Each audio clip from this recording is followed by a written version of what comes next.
Hey everybody, you're not going to want to miss this next exciting project I got cooking up.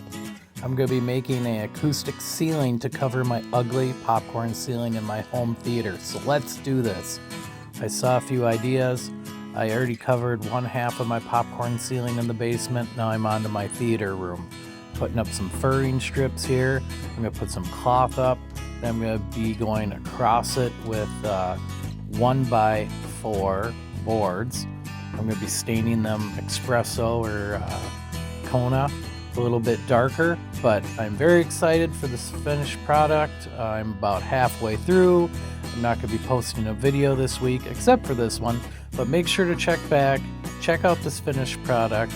I think it's really going to make this room pop and help with the acoustics in this small theater room.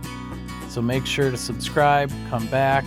I'll have a video up in the next week or so. Hopefully I'm going to start staining all these boards soon. Enjoy!